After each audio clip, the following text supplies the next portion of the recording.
बिस्मिल्लाहिर्रहमानिर्रहीम। अस्सलाम वालेकुम नाज़रीन, मैं हूं आपका मेज़बान कारी मकसूद अहमद नक्शबंदी। आज हमारा मौजू है गुफ्तगू जिस पे हम करेंगे औलाद का नाफरमान होना। तो नाज़रीन इकराम, क्या हम सोचते हैं, कभी देखा है कि हमारी औलाद नाफरमान क्यों है? क्या हमने सबसे पहले अपने बुनियादी चीज़ों को देखा, अपने अमाल को देखा है? क्या वो दुरुस्त सिमत पे हैं? क्या हमने अपने बच्चों को रिज़्क़ हलाल खिलाया है? क्या हमने दीन इस्लाम के मुताबिक उनकी तरबियत की है? तो नाज़रीन इकराम, अगर हम ये चीज़ें नहीं करेंगे तो हमारी औलाद जो है हमारी नाफरमान होगी। जैसा कि एक बहुत प्यारा वाक़या मेरे ज़हन में आया है। एक अल्लाह के वली थे, खुदा की करनी उन पे गुर्बत के आसार आ गए। गुर्बत के आसार जहाँ तक पहुँचे कि घर में फाकों की नौबत आ गई। कई कई दिन गुजर जाते, घर में खाना ना पकता। मजदूरी के लिए वो जाते, मजदूरी ना मिलती। घर आ जाते, अल्लाह का सब्र शुक्र करते, लेकिन किसी के आगे हाथ ना फैलाते।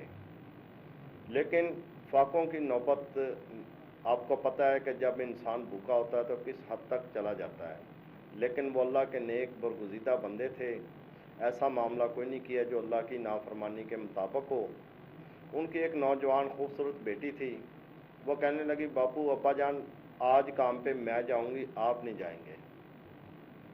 बाप ने मना किया, लेकिन बाप के सामने बेटी का असरार जो मुसलसल था उनको इनकार ना कर सका। बेटी जो है वो काम पे मजदूरी के लिए घर से बाहर निकली। वो बनाव संगार करके निकली, चौक में जाके खड़ी हो गई। सारा दिन लोगों को दावत देती रही, लेकिन किसी ने भी उसकी तरफ ना देखा। वापस आई, घर को लौटी वापस। बाप ने पूछा, बेटा मजदूरी कोई मिली? कहने लगी, बापू नहीं, आज कोई मजदूरी नहीं मिली। इसी तरह फिर वो दूसरे दिन गई, यही तरीका उसने अपनाया, बनाव श्रृंगार किया, चौक में खड़ी होगी, बड़े बाज़ार में लोगों को दावत देती रही। लड़की माशाल्लाह खूबसूरत भी थी, नौजवान भी थी, लेकिन दूसरे दिन भी उसकी तरफ किसी ने नज़र उठा के ना देखा। तो तीसरे दिन गई, तीसरे दिन भी यही मामला हुआ। जब यही मामला गुजरा तो अपने बाप के पास आई, बैठी। बाप ने पूछा, बेटा कोई मजदूरी मिली, कोई पैसा कमा के लाई? कहने लगी, बापू ने 3 दिन गुजर गए, मुझे कोई मजदूरी नहीं मिली। बाप ने पूछा, क्या बात है, मजदूरी क्यों नहीं मिली, क्या वजह हो सकती है? उसने कहा, बापू मैं इस हद तक चली गई हूँ, नौबत फाकों की वजह से, पेट खाली होने की वजह से कोई खाया पिया नहीं, कई दिन गुजर गए हैं। मैं बाज़ार में बनाव श्रृंगार करके चली गई, खड़ी हो गई। मैं लोगों को दावत देती रही कि मैं खूबसूरत भी हूँ, नौजवान भी हूँ, कोई मेरी तरफ तवज्जो करे। 3 दिन मुसलसल गुजरने के बाद किसी ने मेरी तरफ तवज्जो कोई नहीं की। जब बाप ने ये मामला सुना, ये सारा वाक़या सुना, तो बाप की आंखों में आंसू आ गए।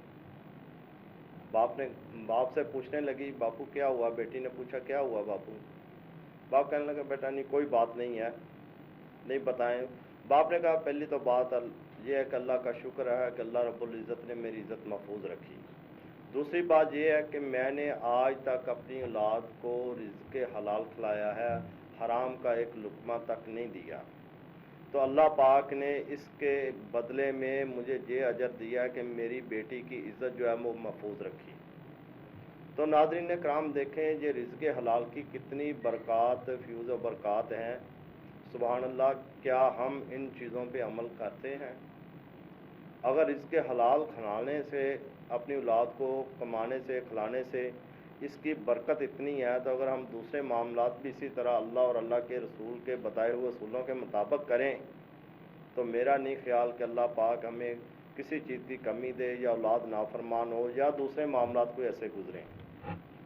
तो नाज़रीन कराम, सबसे बड़ी बात यह है कि पहले रिज़्क़ हलाल कमाना, अपने बच्चों को दीन के मुताबिक, अल्लाह और अल्लाह के रसूल के मुताबिक जो उन्होंने फरमाया है, हुक्म दिया है, क्या हम उसके मुताबिक अपने बच्चों की तरबियत कर रहे हैं?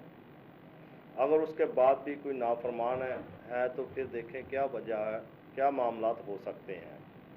तो इसलिए नाज़रीन, अगर कोई और भी मसाइल की वजह से औलाद नाफरमान हो रही है या कुछ शैतानी कामों की तरफ वो मबजूल है, तो उसके लिए अल्लाह पाक ने बहुत सारे तरीके बताए हैं इनको मामलात को सीधे करने के लिए। اس میں قرآن سے بھی سبق ملتا ہے، قرآن و حدیث سے بھی ملتا ہے، تو ہم ان پہ اسٹڈی کریں، ان کو دیکھیں۔ اور اس کے علاوہ اگر آپ کے ذہن میں آتا ہے کہ شاید کسی نے یہ بھی معاملہ آج کل بڑا چل رہا ہے کہ اولاد نافرمان ہے، سارے معاملات ٹھیک ہیں جی، کسی نے جادو کر دی ہے، کسی نے ٹونا کر دیا، یہ معاملات نہیں ہیں۔ اس کو دیکھنے کے لیے میں پہلے بھی اپنے پروگراموں میں استخارے کے طریقے بتا چکا ہوں، بڑے بڑے آسان طریقے ہیں۔ میں آج کو ایک اور طریقہ بتا دیتا ہوں، آپ اس سے دیکھ سکتے ہیں اور قرآن سے اللہ سے مشورہ لے سکتے ہیں، اور اس میں کوئی مشکل نہیں ہے، بڑا آسان ہے۔ آپ دن میں کسی وقت بھی وہ عمل کر سکتے ہیں، وہ عمل بڑا آسان ہے۔ میں پچھلے پروگرام میں بھی وہ تسبیح والا طریقہ استخارے کا بتا چکا ہوں کہ تسبیح کو اس طریقے سے پکڑ لینا ہے، دروشی پڑھنا ہے، دروشی پڑھنے کے بعد دروشی 3 مرتبہ پڑھ لیں، 5 دفعہ پڑھ لیں یا 7 دفعہ پڑھ لیں، تعداد میں پڑھنا ہے، جفت میں نہیں پڑھنا۔ پڑھنے کے بعد نعت علی شریف پڑھنا شروع کر دیں۔